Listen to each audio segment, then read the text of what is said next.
Ni blir bra! Ni blir bra! Är ni bra? Vad gör du för någonting? Under klossen här så står det en maträtt som vi ska laga. Mormor. Klassisk rätt.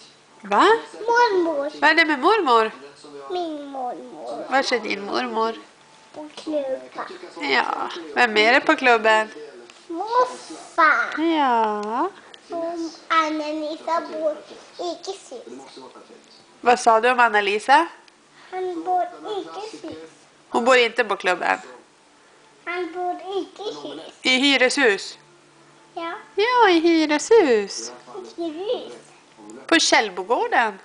Det känns ganska bra. Kan man be honom berätta om han idag? Så mycket kväll.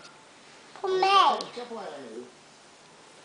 Det är en riktig omelett. Vad gör du just nu? Alldeles härlig. Myser du? Den är krämig, god i Med vem? Den har en fin form. 3 dagar. Med 3 dockor? Det kan tyckas verka väldigt enkelt med omelett, men Tycker du ser ut som att du myser med Bojan och Nalle? det är ju någonting som man behöver verkligen öva på. Ska du titta in i kameran och vinka? Hej då kameran! Den hade liksom allt. Den var både krämig